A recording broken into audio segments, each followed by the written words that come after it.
এক ছিল ছোট এক ছেলে, নাম নয়ন। নয়ন খুবই কল্পনা প্রবণ আর তার প্রিয় কাজ ছিল ছবি আঁকা। কিন্তু তার সব পেন্সিল ভেঙে গিয়েছিল, কেউ তাকে নতুন পেন্সিল কিনে দেয়নি।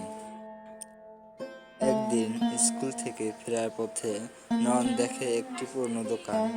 দোকানে বসেছিল এক বৃদ্ধ মানুষ। এই নাও, এখানে জাদুর পেন্সিল, ভালো কাজে লাগেও, খারাপ কাজে নয়। নয়ন উচ্ছ্বাসিত গলায় ও জাদুর পেন্সিল এই বলে আনন্দ করতে লাগলো।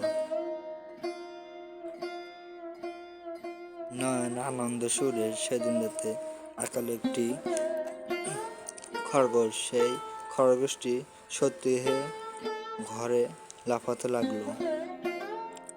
পরের দিন আঁকালো একটি বানর, সেটা দৌড়তে শুরু করলো ঘরের চারপাশে। নয়ন হাসতে হাসতে ও তো দারুণ মজা এই বলে সে খুবই আনন্দ করে। সঙ্গীত বদলায় ভয়ানক সুরে ডেকে, কিন্তু একদিন রেগে গিয়ে নয়ন আঁকালো একটি ভূত।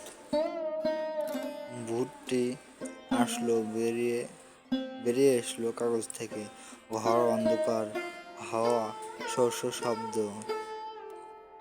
নয়ন ভয়ে কাঁপে।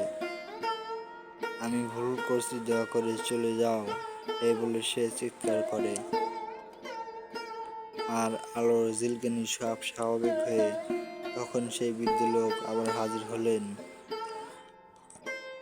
বৃদ্ধ লোক মধুর হাসিতে, তুমি শিক্ষা পেয়েছো নয়ন, এখন এই পেন্সিল যাবে অন্য ভালো কারোর হাতে।